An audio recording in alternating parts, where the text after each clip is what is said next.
En un mundo donde todos tenemos objetivos, la felicidad no puede esperar. Adentrarse en la selva, navegar un salto. En la vida, todos tenemos misiones. Saludos, bienvenidos, gracias por acompañarnos. Vivimos un clima político después de esta semana que fue bastante intensa. Por supuesto, en la provincia de Misiones, muchos temas nacionalizados a nivel político. Y para analizar un poco lo que está pasando, la realidad y algunas otras cuestiones que tienen que ver también con el partido, la Unión Cívica Radical, estamos con Hugo Escalada, ex diputado mandato cumplido. ¿Está bien dicho? Está bien dicho. ¿A qué se dedica ahora? ¿Qué anda haciendo? Mi profesión, abogacía como siempre, periodismo que me gustó. Ajá. ¿Alejado de la política? Alejado de la política partidaria. De la política uno nunca se aleja. La política me encanta, así que lo que pasa es que una cosa es la política y otra cosa es la política partidaria. La política partidaria es una política de militancia, de recorrer, de hablar con los vecinos, con los barrios, de tratar de estar constantemente solucionando problemáticas que tienen que ver con necesidades de la gente, ¿no? Desde necesidades básicas a necesidades más grandes.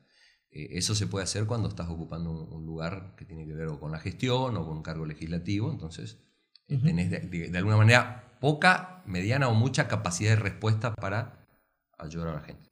Fuera de esos lugares en donde si no estás ahí no tenés esa capacidad, uno siempre hace política, que es analizar cómo está el tema, hablar con los actores, hablar con las asociaciones intermedias, tratar de ver qué es lo que está pasando, tratar de elaborar de alguna manera...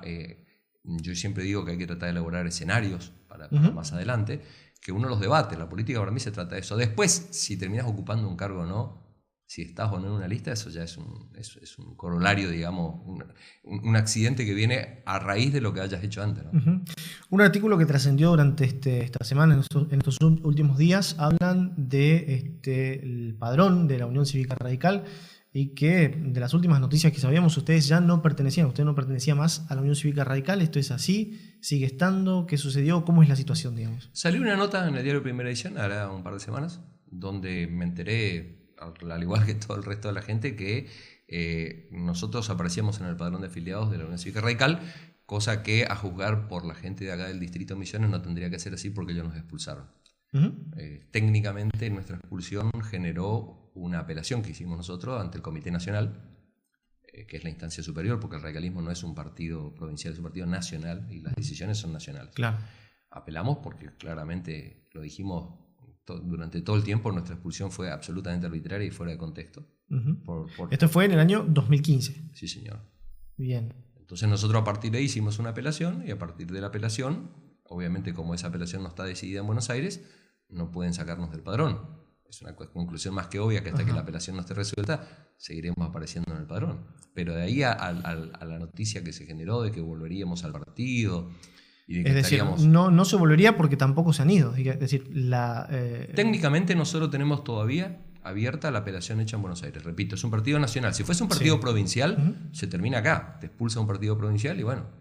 ¿Tiene algo que ver con alguna especulación que por ahí se está haciendo de algunas cuestiones internas en la Unión Cívica Radical? Me imagino que debe tener que ver con alguna especulación. O sea, yo no he sido parte de esa nota. Sí le pregunté a los periodistas que le hicieron cuál fue el trasfondo. Ellos me dijeron que tenían la información del padrón.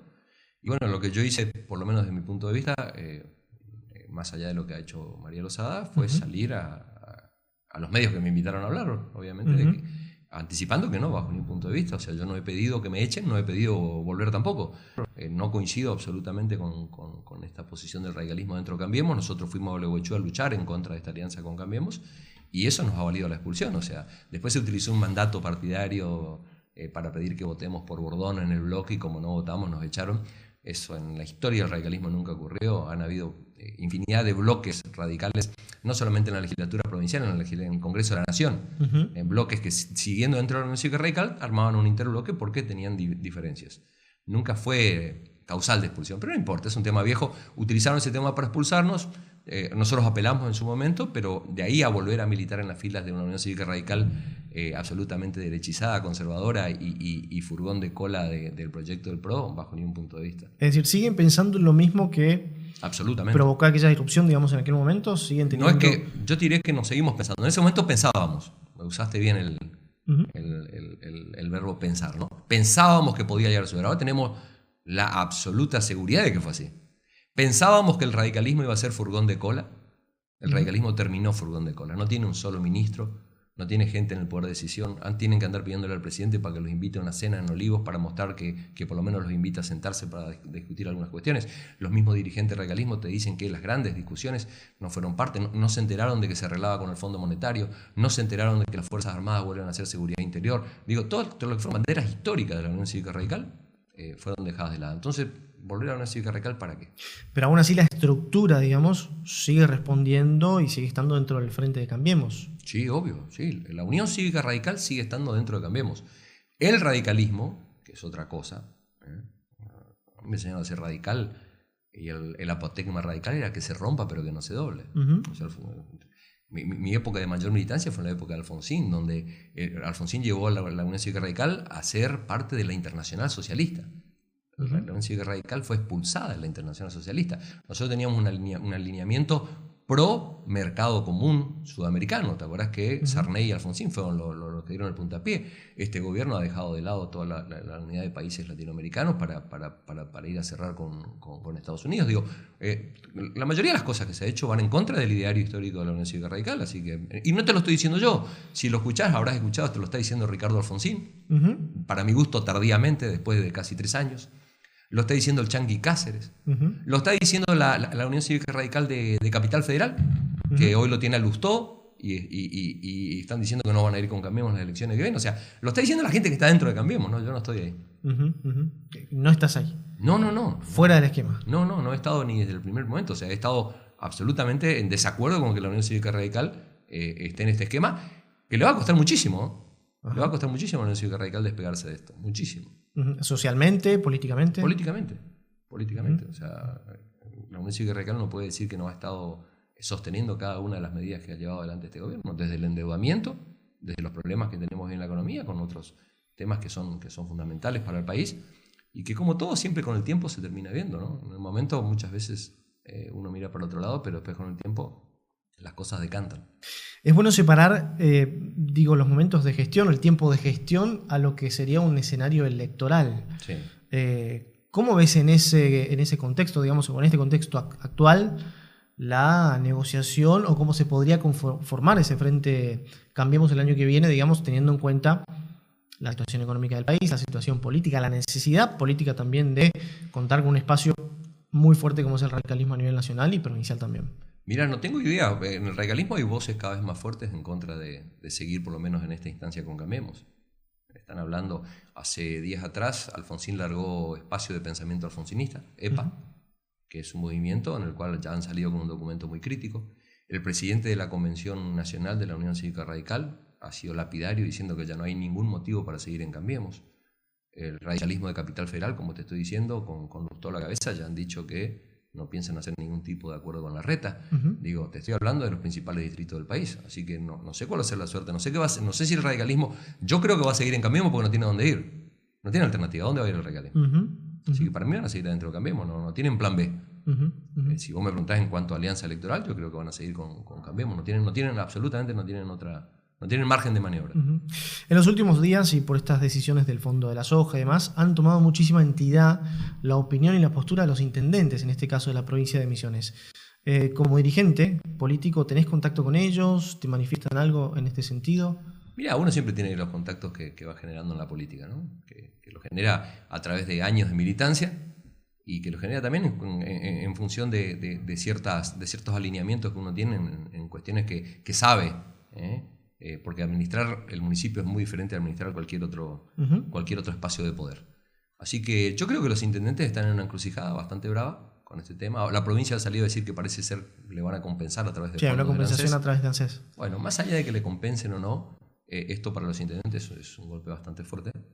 Y bueno, cada uno de los intendentes que conforman la renovación sabrá qué podrá hacer y qué no en función de esa falta de fondos. Lo que sí queda claro es que esta suerte de gobernabilidad que le ha dado la renovación a Cambiemos no le ha sido devuelta en la misma magnitud, o por lo menos pareciera, no conozco los números profundos, pero pareciera ser que hay una especie de de falta de equilibrio entre lo que da la provincia y lo que está recibiendo, por lo menos por las quejas que estoy escuchando. El gobierno provincial, aún así, dentro de ese concepto de gobernabilidad, siempre trató de distanciarse, digamos, decir, bueno, nosotros somos un esquema provincial que acompaña. Sí. Lo ha hecho también durante el gobierno del kirchnerismo también, como aliado político y demás. ¿Qué ha cambiado? ¿Por qué sería distinto? No hay cuestiones diferentes. O sea, el gobierno provincial lo que ha dejado claro es que había que ayudar a un presidente recién electo, Macri era un presidente recién electo, que había que darle todas las herramientas para que gobierne de la mejor manera posible. Y creo que lo siguen haciendo. Creo que la Renovación sigue cumpliendo con ese compromiso que asumió con el presidente Macri. Más allá de que la gente de Cambiemos acá en la provincia no le guste. Creo que la Renovación lo sigue haciendo. No me parece mal que apoyen a un presidente electo. Me parece sí que va llegando la hora de empezar a poner en la balanza, el año que viene hay elecciones, dónde va a estar parada la Renovación. O sea, más allá de que nunca integró Cambiemos, sí es cierto que en algunas cuestiones ha costado diferenciar un poquito cuál era la posición de la Renovación de cuál era la posición de Cambiemos, ¿no? Hubieron muchas votaciones, hubieron muchas leyes votadas a nivel nacional y también a nivel provincial donde parecían idénticas las posturas y los presupuestos para llevar adelante ese tipo de medidas. Así que ellos sabrán, ¿no? Yo no soy parte de la Renovación, sabrán si el balance de acompañar a Cambiemos es positivo o no. La votación del presupuesto para el ejercicio del año que viene de la Presidencia de la Nación va a liberar a los gobernadores o los va a someter un poquito más a este esquema de gobernabilidad. Mirá, en este momento, ahora que vos me estás haciendo la nota, hoy, porque los análisis siempre son... desgraciadamente en este país un análisis no dura más de 24 horas. Hoy es necesidad absoluta del gobierno nacional cerrar el presupuesto, porque se lo están pidiendo el Fondo Monetario Internacional, porque se lo están pidiendo como una señal de fortaleza interna, se lo están pidiendo la mayoría de los organismos financieros a los cuales la Argentina sigue pidiendo dinero. O sea, lo primero que están diciendo es acomodar primero tu casa, mostrame que podés acomodar tu casa, mostrame que podés alinear a los gobernadores y que podés sacar un presupuesto y hablamos si te seguimos prestando dinero o no. O sea que hoy es una necesidad acuciante del gobierno nacional que el presupuesto sea votado. Bueno, los gobernadores deberían saber qué provecho pueden sacar de esa necesidad del gobierno nacional, ¿no? ¿Macri lo va a poder hacer? Macri lo va a poder hacer si los gobernadores lo pueden hacer. O sea, Macri es un presidente que asume sin mayoría en ninguna de las dos cámaras del Congreso. O sea que las mayorías que ha logrado, las ha logrado siempre negociando con los gobernadores. Yo no veo por qué no pueden negociar también el presupuesto para el año que viene. Ahora, a raíz de estos recortes que han estado ocurriendo en estos últimos días, los gobernadores deberán tomar nota de hasta dónde pueden negociar o no con el presidente. De todas maneras, Macri puede gobernar tranquilamente sin que le acuerden el presupuesto. O sea, Macri no está necesitando el presupuesto para gobernar. Un presidente puede gobernar con el presupuesto del año anterior. Más allá de que el presupuesto del año anterior ha quedado difuminado por la inflación, ¿no? Pero puede gobernar con el presupuesto anterior ajustándolo. Lo que no puede hacer es mandar la señal externa que necesita Macri, mandar señal al resto del mundo, e interna también, de confianza. Porque lo que estamos viendo fundamentalmente en el gobierno de Macri es una gran desconfianza. Desconfianza interna de gente que en vez de apostar a la economía apuesta al dólar, y de confianza externa de organismos multilaterales que nos prestaban y nos han dejado de prestar. O sea, hay que recuperar esa confianza. Entonces lo que le están diciendo a Macri es utilizar el presupuesto nacional, mostrarme que podés sacar el presupuesto nacional como una señal de confianza.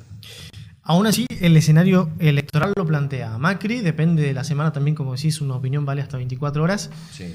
Pero lo plantean las encuestas a Macri y a Cristina bien arriba, con todo lo que está sucediendo. ¿Sigue conviniendo esta polarización? ¿A quién le conviene, a quién no? A los dos les conviene esta polarización. Y es provocada esta polarización. ¿Provocada? Hay unas encuestas de esta semana, justo que ahora que estamos hablando, de encuestadoras que uno considera serias como Poliarquía o varias más, que te dicen que todo este affair de los cuadernos no le afectó nada en la imagen a Cristina Kirchner. Es más, subió 2 puntitos. Ayer veía una encuesta de Poliarquía. Y que el problema económico tampoco, porque Macri subió 1 punto. Tenía 38, ahora tiene 39 Macri, y Cristina está con 42. O sea, cuando vos ves encuestas así, no haces más que reírte, ¿no? Quienes hacemos política sabemos claramente que lo que están buscando es polarizar entre los dos. ¿Cómo no le va a afectar a Macri en la imagen lo que está pasando en economía y cómo no le va a afectar a Cristina lo que está pasando con el tema de los cuadernos? Eso es casi es casi una tomada de pelo que te salen con encuestas así. Entonces vos decís, bueno, entonces, ¿cuál es el objetivo de que estas encuestas que muestran que Cristina sigue igual? Porque estas encuestas encima salieron en medios oficiales, medios que responden al gobierno. Entonces, ¿cuál es el negocio del gobierno de decirle a estos encuestadores, saquen esta noticia de que Cristina sigue firme? Y bueno, es polarizar, claramente es polarizar. Macri necesita que Cristina sea candidata en las elecciones que vienen. Al contrario de lo que mucha gente cree, que la quiere meter presa. Al contrario. ¿Y qué gana Macri si va Cristina presa? Se queda sin una candidata. A ver, te hago un rápido análisis. Sí. Todo el arco político que quiere presentarle una alternativa a Macri en las elecciones que vienen, llámame los gobernadores federales, etcétera, etcétera, etcétera, sin Cristina tienen allanado el camino para armar algo. Porque estando Cristina fuera de la posibilidad de ser candidata, no hay nada que trabe a que se arme un nuevo esquema y se arme un esquema de oposición al gobierno de Macri. ¿Sí? O sea que le conviene a todo el arco político opositor que quiere armar algo y que no quiere armar con Cristina, que Cristina quede detenida. A quien no le conviene es a Macri. Porque si Cristina va detenida, se le arma ese esquema opositor. En cambio, si Cristina sigue en la oferta electoral, herida y con todo lo que estamos viendo, tiene un contrincante que va a impedir que se arme todo un esquema opositor fuerte. O sea que, si vos me pensás, yo no sé lo que piensa Macri, pero yo en el lugar de Macri no querría que Cristina sea detenida, al contrario, querría que Cristina sea candidata. Aún con todo esto que ha pasado. Aún con esto, con mucho más todavía, porque tenés una candidata del otro lado, la cual estás debilitando. Sacás esa candidata debilitada del otro lado y al otro día se arma todo un esquema de oposición. A ver, si Cristina no es candidata, la gente que votaría por Cristina, ¿qué va a hacer? ¿Se va a ir a su casa? No, va a votar un esquema de oposición. Entonces vos seguís teniendo los votos de la oposición sin tener a la figura que, por lo menos desde la oposición, dicen que es la que obstruye el esquema de armado de una oposición. Ahora, ¿no se desestima un poco a la gente, digo, Obvio que se busca desestima. una tercera opción quizás Pero totalmente. y se salga muchas veces de esa polarización, ¿no? Total, lo que estamos viendo acá es una profunda desestimación de la gente en todo tipo de ámbito. Desde el ámbito económico, diciéndole, ya viene el primer semestre, el segundo trimestre, ya viene la lluvia de inversiones, el dólar no va a pasar de 23, digo, hay una subestimación profunda porque la gente ve todos los días que ocurre lo contrario, ¿no? Desde la parte económica. Desde la parte política, lo mismo. O sea, le están queriendo llevar a la gente a un atolladero de votar más de lo mismo con la gestión de Macri, o más de lo mismo si retorna Cristina. Entonces también ahí hay una profunda subestimación. Y finalmente hay una profunda subestimación desde, yo te diría, los tiempos y la paciencia que puede llegar a tener la gente. Yo soy los que digo hace mucho tiempo y sostengo que la verdadera grieta no es de Macri y de Cristina, la verdadera grieta es del 2001. La grieta en este país es entre los que creen que la salida para la Argentina es a través de la política y los que hace tiempo que ya descreen de esa política, es lo que se llama la antipolítica, ¿no? Los que dicen que se vayan todos. Esto ocurrió en el 2001. En el 2001 la gente salió a decir que se vayan todos y rompió con la política. Que se vayan todos, que no quede ni uno solo. No querían nada, no importa, de derecha, izquierda, no importa. Todos que se vayan. Es como la piedra que está en el río. Cuando sube la marea, cuando sube la línea de creciente del río, a la piedra no la ves. ¿Qué fue lo que tapó esa crisis política del 2001? ¿Esa piedra desapareció? No, mejoró la economía. Cuando mejoró la economía, la gente dejó de hablar de la crisis política y de la falta de legitimidad de la dirigencia política. Cuando la economía empieza a caer de nuevo, es como el agua que empieza a bajar, la piedra vuelve a aparecer. La piedra está ahí, la piedra está intacta, la piedra es la antipolítica. Entonces, subestimar, y con esto cierro, lo que vos decías, se subestima profundamente, sí, a la gente. Guarda con la paciencia, porque hay muchas veces que el límite es bastante difuso y peligroso. De todas maneras, se especula con ese mejoramiento de la economía en los próximos meses o quizás en el trazo del año que viene, como para garantizar en cierta forma la gobernabilidad y una reelección eventualmente de Macri. Mira, yo te diré mi opinión, ¿no? Sí. Lo que para mí ya económicamente el gobierno ha perdido total margen de maniobra en términos económicos. Primero lo tuvo, después fue con el fondo y ahora ni siquiera con el fondo. Ahora hay que mirar lo que está pasando con Brasil. Esto es como, ¿viste? Cuando somos todos futboleros, cuando vos decís, bueno, el resultado de mi equipo ya no importa, tenemos que ver qué va a pasar en el partido que se está jugando en otro lugar. Si el otro gana, nosotros ya quedamos fuera. Bueno, hoy lo que haga o deje de hacer el equipo económico de Macri ya no tiene importancia. Lo que haga o deje de hacer la ayuda económica del fondo tampoco. Si Brasil continúa devaluando, que es un proceso que ha iniciado ahora hace poco tiempo de nuevo, profundamente, va a costar muchísimo que la Argentina tenga ese veranito que se está hablando a partir de la mitad del año que viene, producto de la cosecha de trigo. Va a ser muy difícil. Entonces, ahora hay que mirar muy de cerca qué está pasando con los otros mercados, y yo diría lo que está pasando con Brasil. Es un momento bastante preocupante de la economía, justamente porque ya el equipo económico de Macri no tiene control de lo que está sucediendo, no tiene control de las variables. Por eso todos los días no se sabe a cuánto va a estar el dólar, Por eso un día te dicen que la inflación va a estar bajo 30 y ahora se está hablando de inflación ya del 34%. Se está hablando de pedirle un waiver al Fondo Monetario, porque el acuerdo con el Fondo Monetario iba si la inflación no superaba el 32. Claro. Y ya se está diciendo que va a superar. O sea, fíjate vos la dinámica que ha adquirido todo esto, está totalmente fuera de control. Hugo Escalada, muy amable. Muchísimas gracias. Por favor, muchas gracias a vos.